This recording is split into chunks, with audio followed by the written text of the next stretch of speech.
Coach Lombardi is probably the most hated man in professional football. I mean, every coach wants to beat Lombardi more than any man.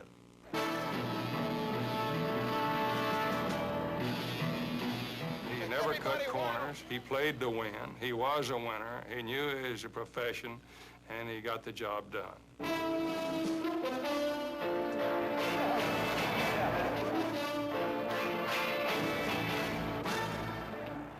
Football is in his blood. He can't do without football.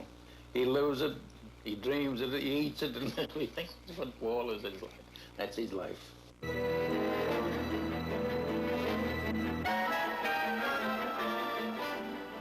He has to win. That's his job, that's his life, that's his profession.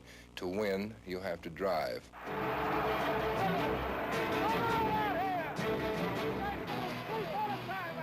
Vince says of himself that my restlessness and my impatience are either my greatest strength or my greatest weakness. I have never been able to decide which. He is kind of a mystery. He eludes you.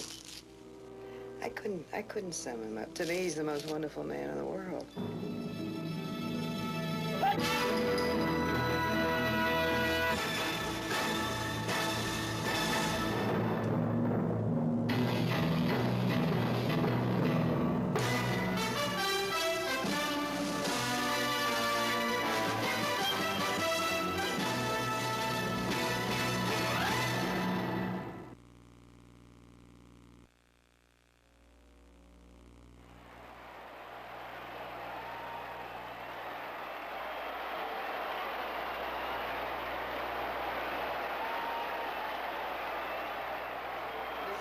I hope this is a habit. It's become a semi-habit, Vinny. Congratulations for the second year in a row. Wonderful performance by a fine football club and a great coach. Vince, I think the question has to be asked. There's been so much speculation. Well, I'm not ready. It's much too early for me to say anything. I'm going to give Vince Lombardi a good hard look. A good hard look. Vincent Thomas Lombardi, head coach and general manager of the Green Bay Packers, a team unrivaled in the history of professional football. For the second year in a row, he has proven his dominance by defeating all competition for the World Championship crown. At the first Super Bowl, Lombardi and the Packers won with the discipline, ease, and finesse of unimpeachable champions. In only 9 years, Lombardi molded an organization that has become the standard by which all professional football teams are measured. How does such a man begin the inward search? Reflect upon his achievement. Take a good, hard look at himself. You're champions, right? Therefore, you play like it all of the time, regardless of what game it is or anything else. You play like champions every minute out there. Go get them. By the start of the 1967 season, Lombardi had guided the Packers to 5 National Football League championship games. He had endured defeat only once, but it was enough to destroy any hope for an unprecedented triple strand of NFL titles, the only prize he had not captured during his successful reign as a coach. For Lombardi, 1967 was a year of decision. It was his second attempt to achieve the unprecedented, but the season began with a toll of injuries that decimated his entire first-string backfield. He won on the strength of a defense that managed to limp home to victory. Midway in the season, his quarterback, Bart Starr, returned, and the offense regained its lost firepower. The Packers began to meld as a team. An untested performer like rookie Travis Williams survived Lombardi's relentless manipulation of his backfield combinations and emerged a star. But no victory was an easy one for Lombardi, and no defeat. When the Packers were stopped by the Colts, the rigors of the long, hard season were apparent.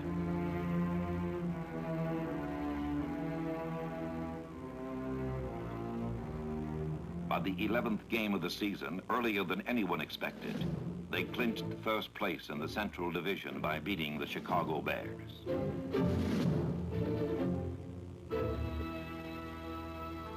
A good, hard look. How much can a man ask of himself? How much can he ask of others? He doesn't ask, he demands. He demands every ounce of your effort, 150% of your desire, your strength, everything you have. Everybody grabbing out there. Nobody tackling. Just grabbing, everybody. Grab, grab, grab. Nobody tackling. Put your shoulders in there out there. No one is perfect. Nobody can be perfect. But by striving for absolute perfection, you raise yourself notches above what you may have been content to be. And I think this is the law that he governs himself with. What are they doing through the center of that line out there? Too much out there! I've always felt that it would be very difficult to play for Coach Lombardi as a loser. He's a very intense man, and I think that really on a loser, maybe he would just be a little too tough to play for. I'll tell you something, Leroy, you're not going to get your job back unless we get a better performance. He is definitely intense. Football is an intense game, and it's an emotional game. You can't play it with a skirt on. Come on, let's beat him up there! Oh, God, get him out of there, will you? Hey, what about that now? He had him on he had him by the shirt. He had him by the shoulder pad. He didn't have him by the mask. What the hell's going on out here? Hey, interference! Interference!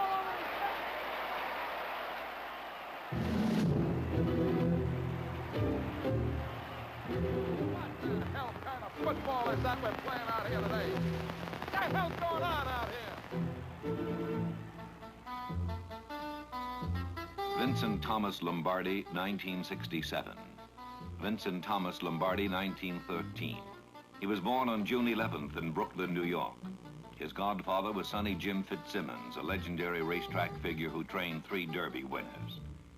When he was 8, he was an altar boy at St. Mark's Church. He wanted to be a priest. He wanted to be a priest, and all of a sudden, that was off. Well, I met Vince Lombardi when he was at St. Francis Prep in Brooklyn, and I heard about his great prowess as a fullback in high school. So I contacted him and told him about the great things that would happen to him if he came to Fordham University. He was one of the best players on the team. One of them, not I would say the best, but he was just as good as anything.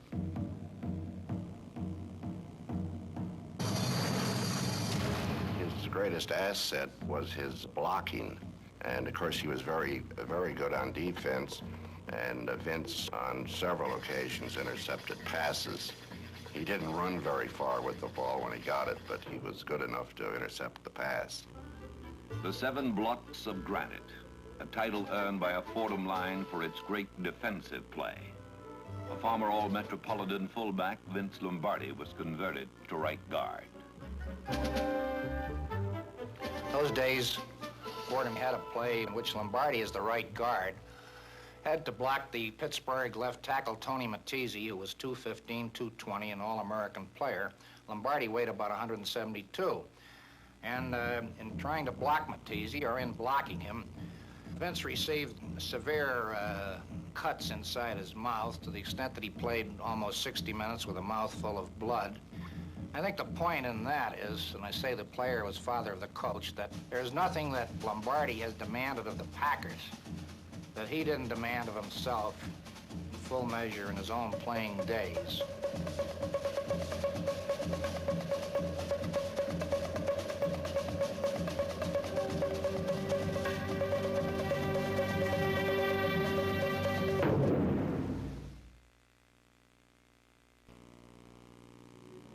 Past and present, 30 years.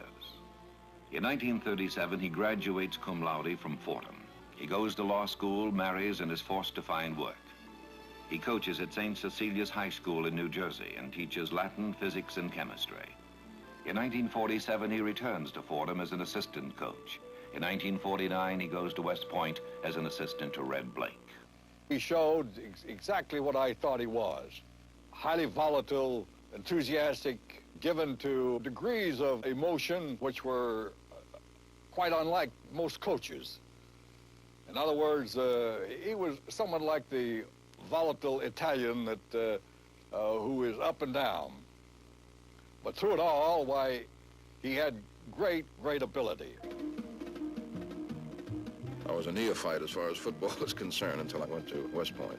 I've got to give him all the credit for whatever I know in football. In 1954, he goes to the New York Giants as an assistant to Jim Lee Howell.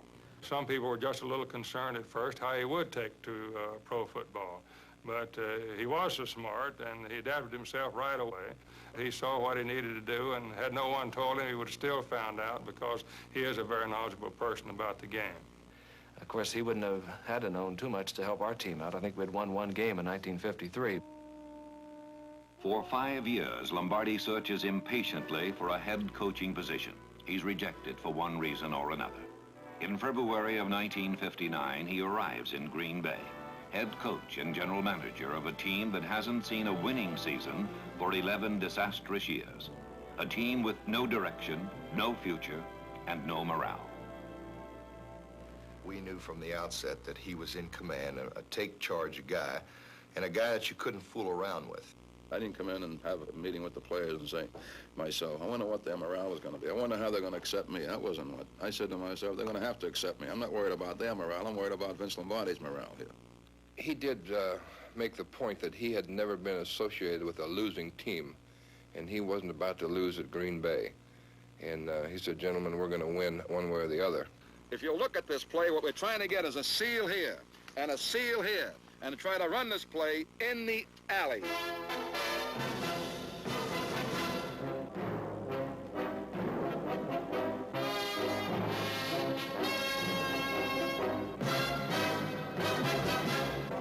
Alone, Lombardi resuscitates a disorganized, depressed, dying team. He force-feeds the Packers with his will to work, his demand for discipline, his relentless drive to win. By summer's end, the Packers are Lombardi. We were graded, of course, every play of every game throughout the year.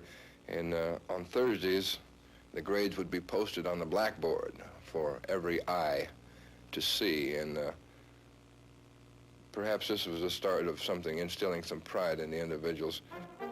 Lombardi's approach to the game was fundamental, characterized by the power sweep, a simple play that required 11 men willing to perform with the coolness, swiftness, and precision of a single unit. It was a distillation of Lombardi's football philosophy that possession is 9/10 of the law, and that blocking and tackling is the remaining 10. Lombardi's professional debut as head coach was against the Chicago Bears. His team on that day and from then on was built on the twin fortresses of a solid, unyielding defense and a balanced offense of passing and running that made every point count.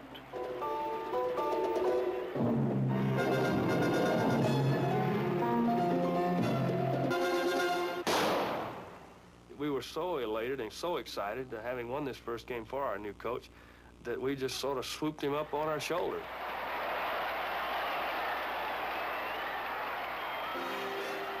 It was a triumph that was repeated 7 times.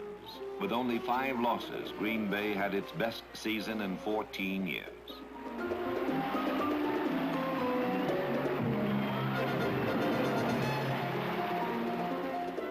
In one furious year, he had transformed a 35-man taxi team into a league contender. In 1960, the Packers under Lombardi's firm control continued to develop. It is a year of refining and polishing that leads to the Western Division crown. Confident of victory, Lombardi's young team meets the Philadelphia Eagles for the NFL title. We thought we had an excellent chance to win. We thought we should have won the ball game. We thought we played an excellent ball game all the way through. Philadelphia beat us, that's true, but Philadelphia beat us with good football. They beat us with Van Brockman. But it was a great experience for us, for the Green Bay Packers. It was the first time that any of our players, with the exception, I think, of 1 or 2 people, have ever been in a championship game before. So it was a great experience for us. And it's not the worst thing in the world to lose once in a while, when you lose this way.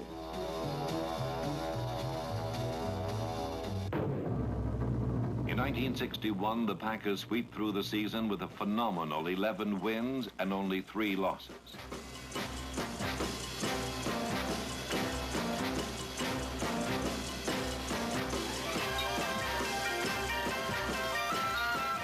meet the New York Giants at Green Bay for the championship. Lombardi, in his third year, establishes his mastery.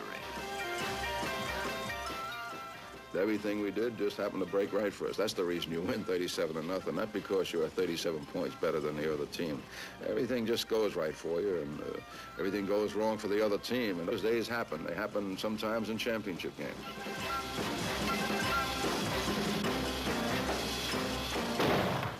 Lombardi wins his first NFL title. In 1962, Lombardi wins 13 games and loses only one. The championship is a rematch with the New York Giants at Yankee Stadium. The Giants, anxious to avenge the humiliation of the previous year, are aroused, but Lombardi cannot be stopped. It's a bitterly fought game, but neither the harsh winds nor the gelid cold can chill Lombardi's triumph.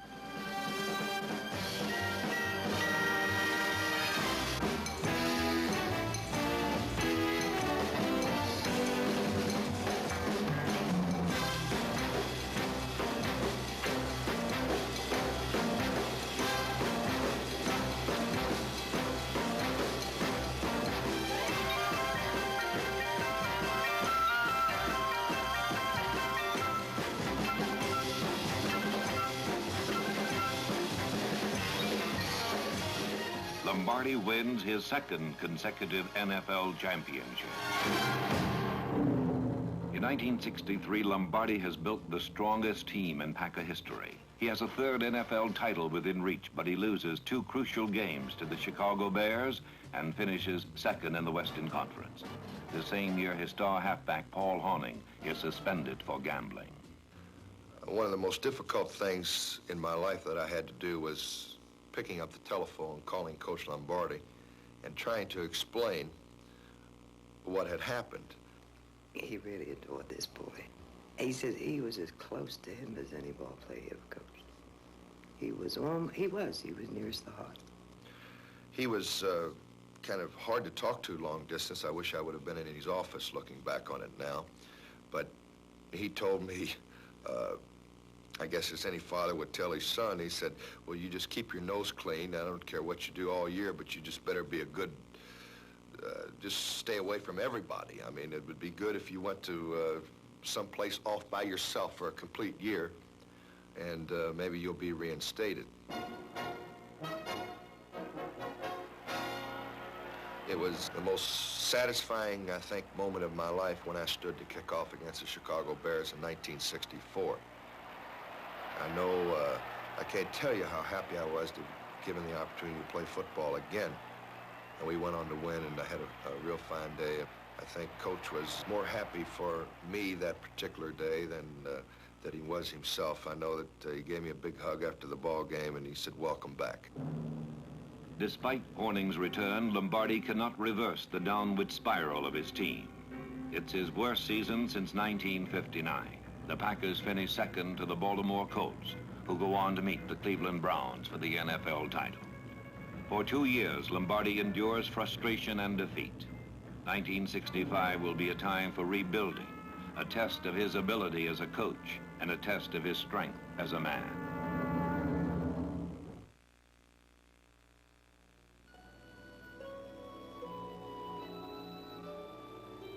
His approach to the game of football is very much like the approach to the game of life, basically fundamental, not leaving anything to chance, being well prepared, thoroughly disciplined. This is the approach that he gave you in getting ready for a football game. What do you got on here? Sunday's game. Lombardi learned the value of pre-game analysis from Red Blake. He studies films intensively to shape the game plan against his opponent. Okay, yeah. All right, ready? 4-3 K zone. K zone. All right, let's go now. Come on, baby. Okay, you have a brown right.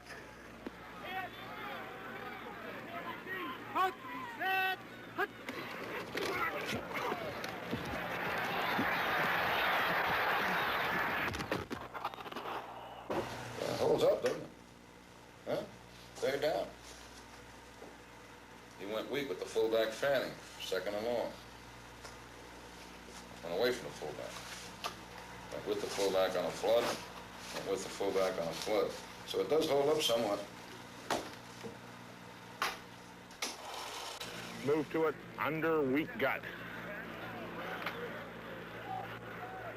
Yeah, but Brown left. Brown left. Good chest.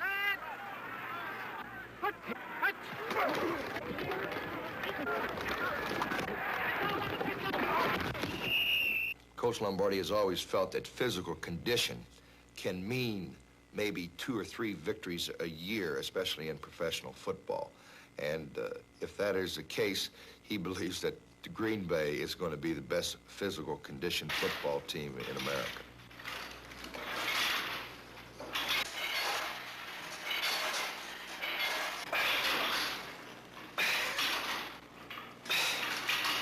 He's always said that you can't play a football game on Sunday. You have to start playing that football game on Tuesday, the first day of practice.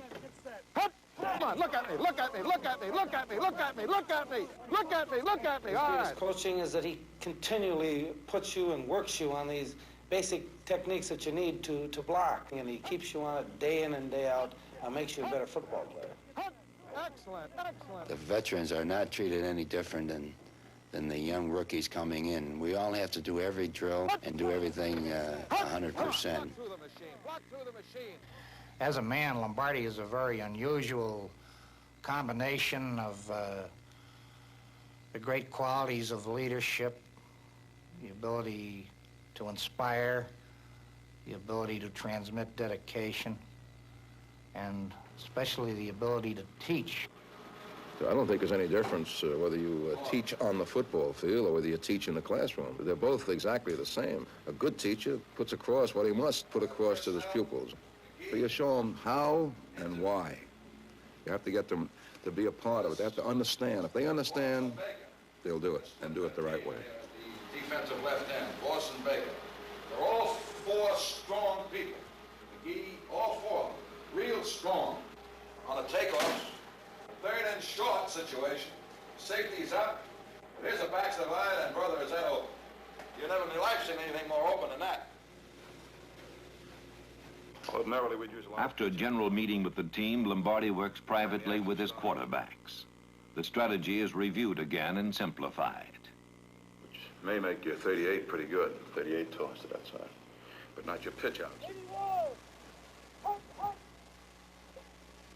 Go ahead now, you had him. Oh, well, he couldn't hit the guy. You had him, though. Snap it. You don't see the X once out of a million times. Let's go. A lot of times, by the way, both these halfbacks are real bad on flies.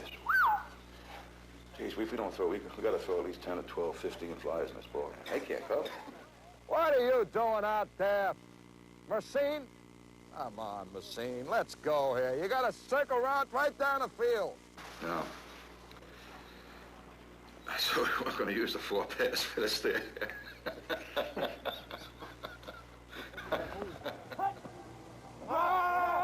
Football, because of its very nature, takes a great deal of dedication. There's a great deal of work going into getting ready to play a game of football. It's a physical game. It's a game of hard knocks. And he's always believed that there's only 2 things that come before football. That's your religion and your family. There's only one job, and that's football. Somebody said he made football players out of some men, and he made men out of some football players.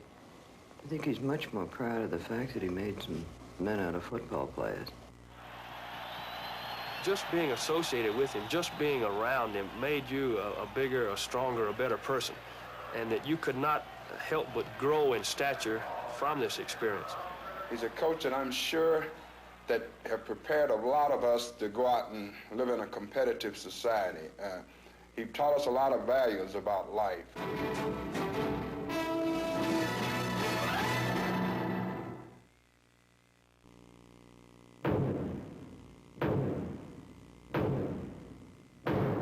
In 1965, after 2 years of rebuilding, nothing more than Lombardi's total dedication to success spurs the Packers to another championship game. Against the Cleveland Browns, he employs nothing new, just reapplies his concept of power football. It is the beginning of his return to prominence. For 2 years, Lombardi stood impatiently on the sidelines. With the same impatience, he drives Paul Hornung and Jim Taylor through snow and mud to victory.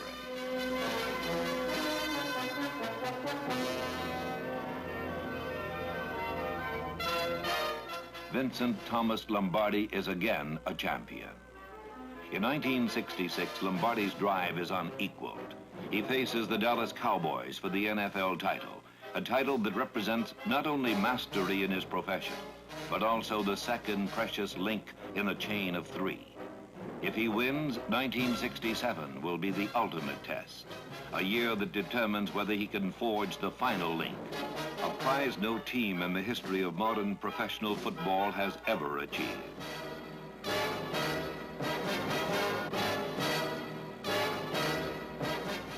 Packers 34, Dallas 27, another NFL title, the second link.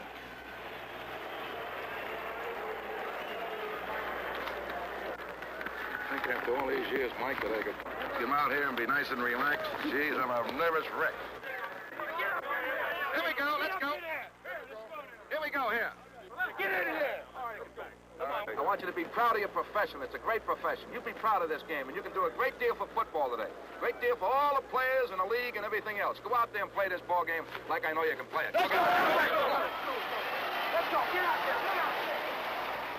He tells you that if you give anything less than the best that you have within you at any time, regardless of the situation, regardless of the consequences, that you're cheating yourself. You're cheating your teammates, you're cheating professional football, and you're cheating the fans who have made the game what it is today for you.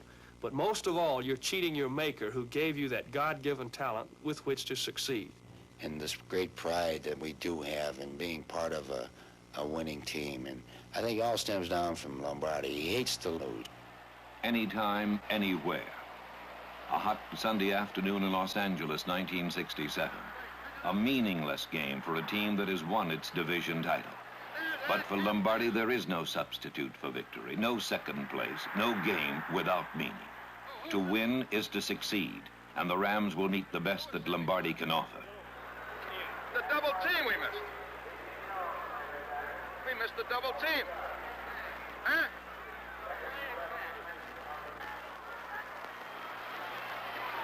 Come on, Danny! Oh, damn, man, if he'd only run! Hey, Danny! Stick it out there! Stick it out there!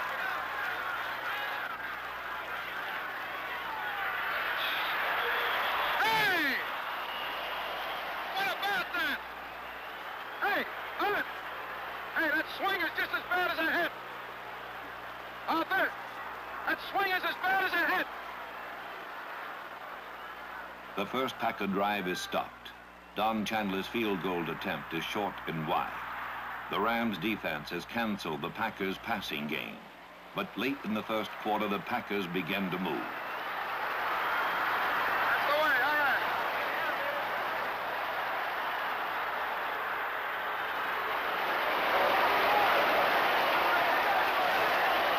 That way, Leroy. You get it, Leroy.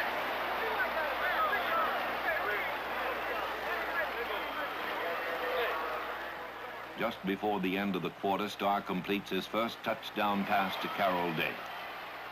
The Packers lead the Rams 7-0. But then the game seesaws for 3 quarters, neither team gaining definite superiority on the field or on the scoreboard. By the end of the third period, the Rams are leading by a touchdown. Where the devil is your... Hey, it's supposed to be a hell of a defensive club. It didn't look like it to me. All the way down, about 70 yards. Here's the thing about people that have a little bit of ability that they don't seem to use, or I've made the statement at times, his gifted children, and I think he thinks of everyone on the club as a child, or his child particularly.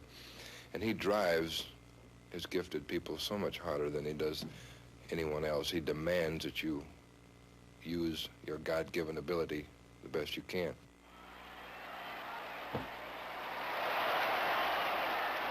Travis Williams, the most gifted of Lombardi's children. I figured that if Lombardi drafted me, he must have had a reason, but I still yet don't know why, but When I came here, I just wanted to just do my best and just really put everything I had into it to try to make this club.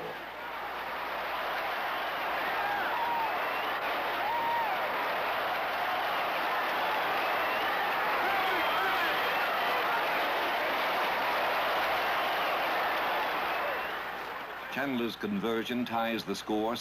Oh, what a man! Travis! Hey, Phil, get your defense together now, will you, please? Get them together up there a little bit. Go away, Travis. Go away, all right? A little bit. Go away. Williams' touchdown rekindled the Packers' confidence in a definite win. They played like champions and with nothing at stake except their pride and dignity. With minutes remaining in the fourth quarter, they lead the Rams 24-20.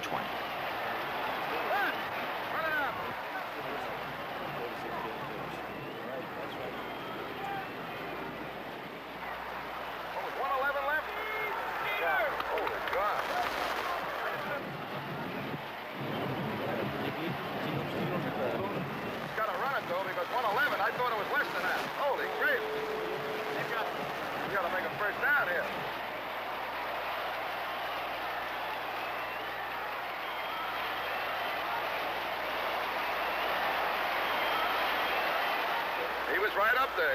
Jones came way inside. Just missed him cold. Yeah, what the hell are we going to do? We can't throw it back. We can't help it. What the hell? That's all we got. Just don't drop the ball. We can punt the ball to somebody. Will you, please? We're going to have the punt again, Coach. You want Chandler to punt? No, I don't want Chandler to punt. Why the hell would I have Chandler to punt? He's just quicker kick than I think. Come on. Oh, Jesus. He's come real hard inside. He's a punter here. The other guy hasn't been punting. Suppose he puts a line drive down there and they run it back.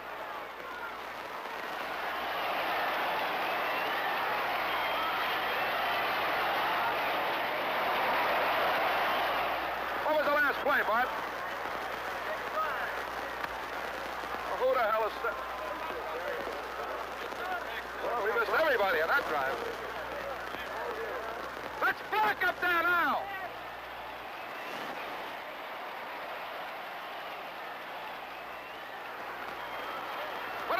Danny!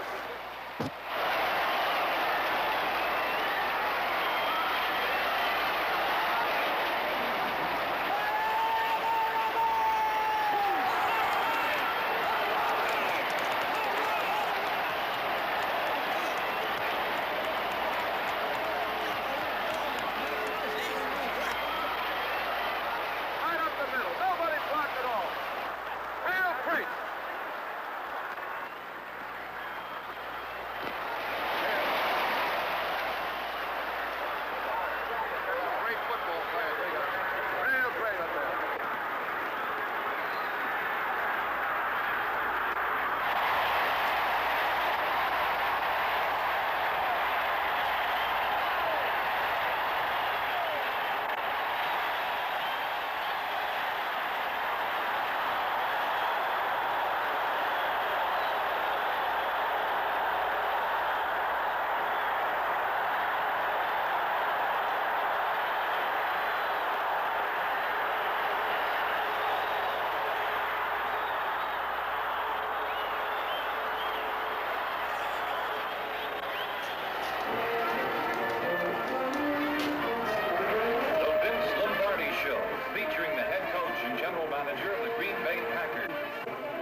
Rams 27, the Green Bay Packers 24. Again, Vince Lombardi. Good to have you back, Coach. Well, good to be back, too. In looking back over that one, would you change anything?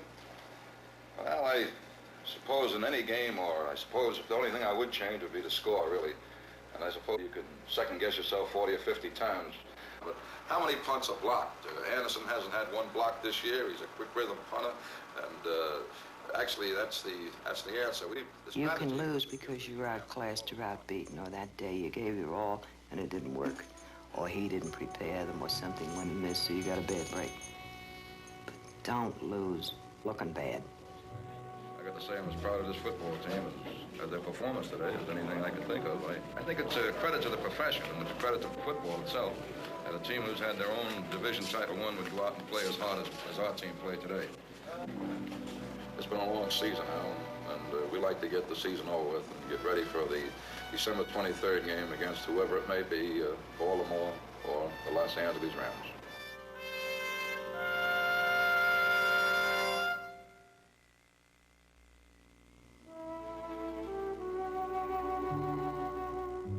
Past and present, the patterns of memory. In 1963, the Packers were defeated twice by the Chicago Bears, and Lombardi's hope for 3 consecutive NFL titles was crushed. In 1964, the Packers were defeated twice by the Baltimore Colts, and Lombardi's attempt for even a division title was thwarted. History seemed to be repeating itself. One more defeat by the Los Angeles Rams and the pattern would be complete. Lombardi's failure would be total. He would have to begin again to forge the chain of 3 consecutive NFL titles. I'm not in the habit of quoting scripture, but I was groping, I think, at the time for something in order to give my club a little bit of a lift. I hope I can remember it now. Don't you know that while all the runners in a stadium are in a race, only one wins the prize, so run to win. The Rams, a young, hungry team under coach George Allen, came to the conference playoff with an 8-game winning streak. The Packers came with Lombardi and a will to win.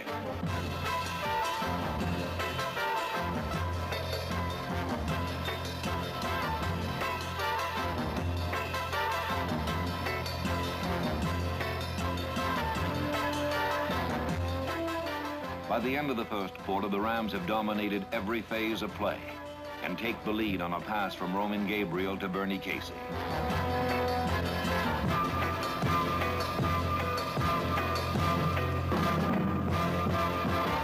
Packers nothing, Rams 7.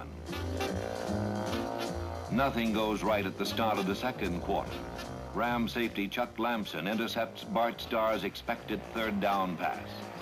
Lombardi drives. What the hell is wrong with you anyway? Hey, you should have made it. Either that or a tight inside. There's been 46 tight inside. Lombardi drives and the Packers run to win.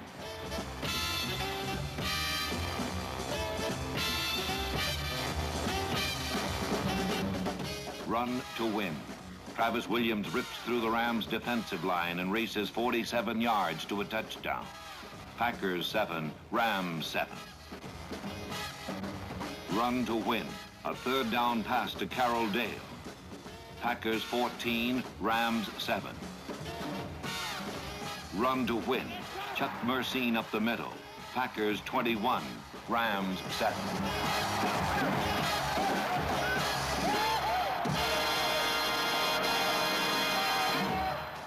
By the end of the 3rd quarter, the Packers are the most determined football machine in the world.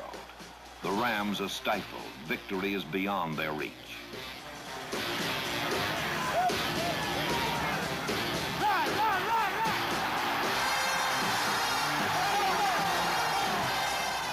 It is the most bitterly fought game of the year.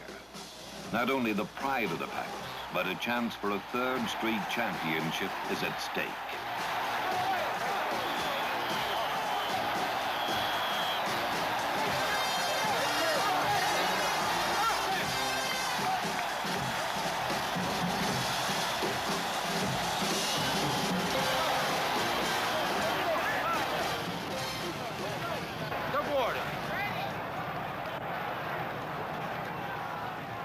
We all have different thresholds of pain. There are a lot of people that cannot play with little hurts, and he knows this, and we have had people there. But there are a lot of people who can, and I don't believe anyone knows just what they can do until they try, and he makes sure you try.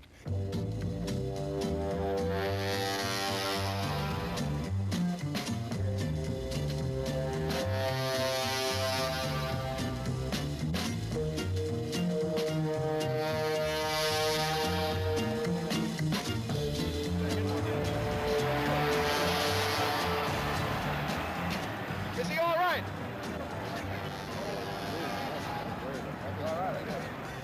He has complete compassion for these players, but you can't harp on them night and day. If you do, they become big problems. Live with it, in other words. Live with it.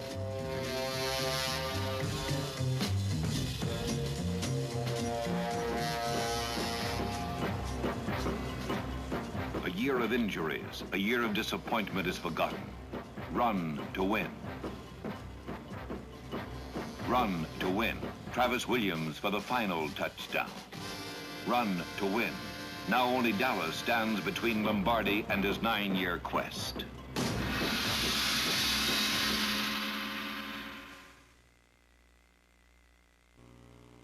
December 1967, Green Bay versus Dallas, the NFL championship. Championships are there to be won. And the fact that you win one, or you win two, or you win three doesn't mean to say that you should be filled up now. I think you should win as many as you can, and every time you go out there, you should try to win. For anybody who has the idea that just to play or just to take part, and that's all that's necessary, I think he's in the wrong business. I think he's in the wrong country. One of the things that made America great is to try to be the best in everything that they do. And the best, again, is signified by winning.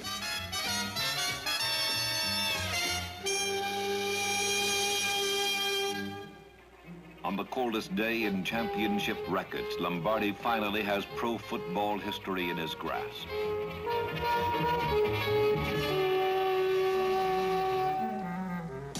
In the first quarter, Green Bay moves swiftly to establish its authority.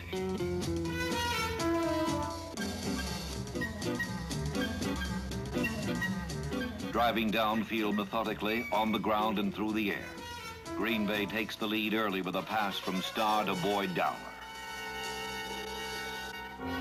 The temperature falls to a destructive 13 degrees below zero. The bitter cold pervades every inch of Lambeau Field. For Lombardi, whose game depends on execution, the weather is only another factor in his game plan. The star to Dowler combination stuns Dallas again in the second period.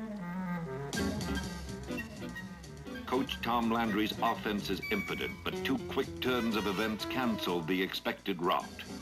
Caught in the vicious swirl of the Dallas defense, Bart Starr fumbles. George Andre recovers and tumbles into the end zone. The Packers' lead is cut by 7 points. Then Willie Wood bobbles the ball. Dallas recovers again and converts the opportunity into a field goal. Two errors have altered the course of the championship. At halftime, the Packers lead by a mere 4 points. The third period is scoreless. Lombardi's offense is humbled, manhandled, and limited to a meager 10 yards.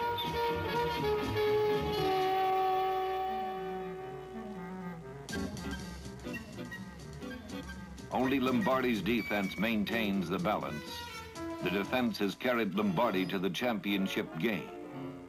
But at the start of the final period, its strength withers away, and the Dallas offense scores its first touchdown. On a halfback option, Dan Reeves passes to Lance Rensel.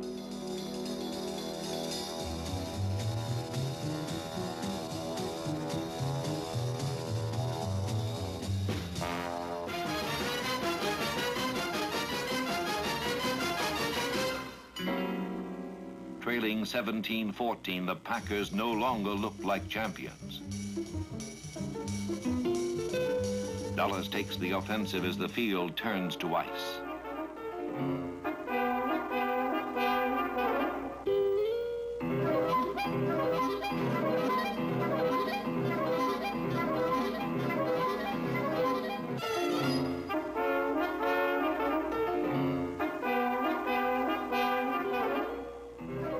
Packers defense and the frozen field combine to stifle the Cowboys' final bid for glory.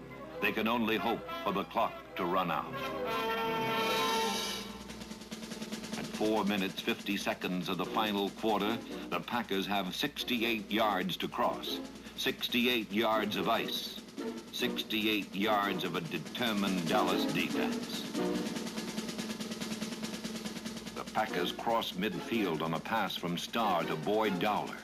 3 minutes, 30 seconds remain.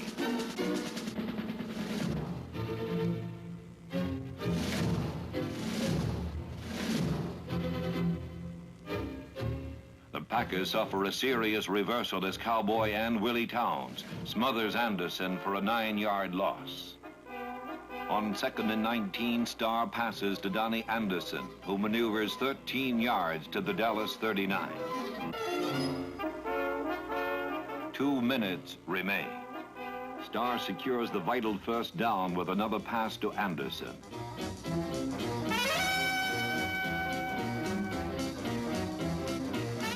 One minute 40 remain. On 1st and 10, Star tosses a swing pass to Chuck Mercine, who gets to the 11-yard line.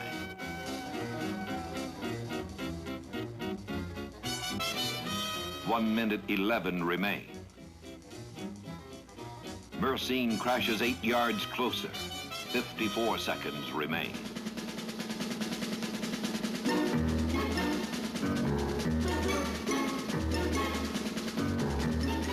Donnie Anderson makes it 1st and goal on the 1.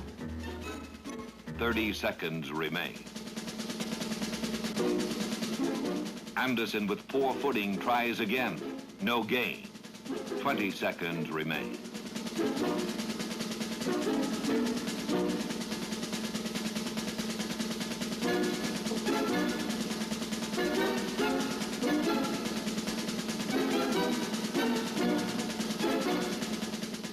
Anderson slips on the icy field. No gain. Star calls his last timeout. 16 seconds remain. We went with Anderson twice, and then we went with the wedge play. The wedge play could have been given to the fullback, or Star could have taken himself. But that play was discussed on the sidelines. Now, as far as going for the touchdown and not going for the field goal, that was my decision from the sideline. That's not Star's decision in the game. That had to be my decision. If it had failed, I would have the one who had been roasted, not by Star.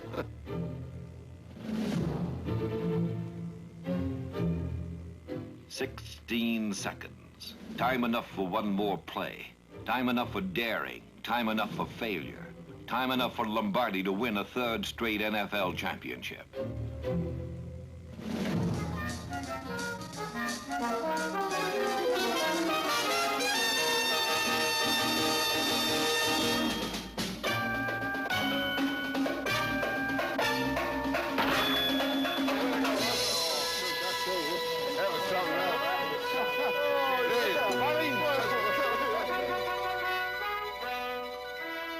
Know ye not that they which run in a race run all, but one receiveth the prize? So run that ye may obtain.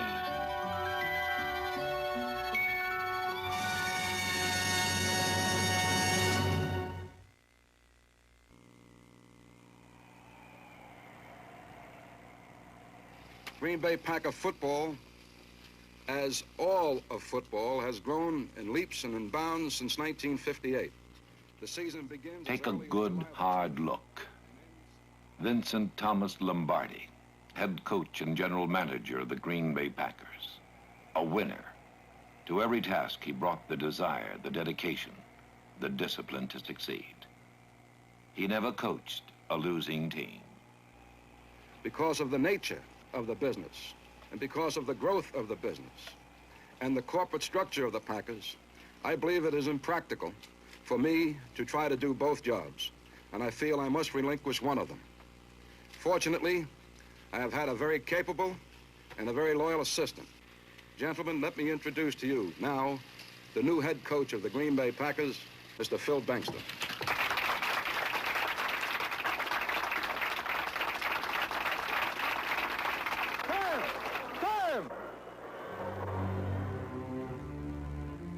If I had to do things all over again, I think I would be I think I would pray for more patience maybe and more understanding. I think these are the two areas where I could improve a great deal, and I've been trying to, believe me.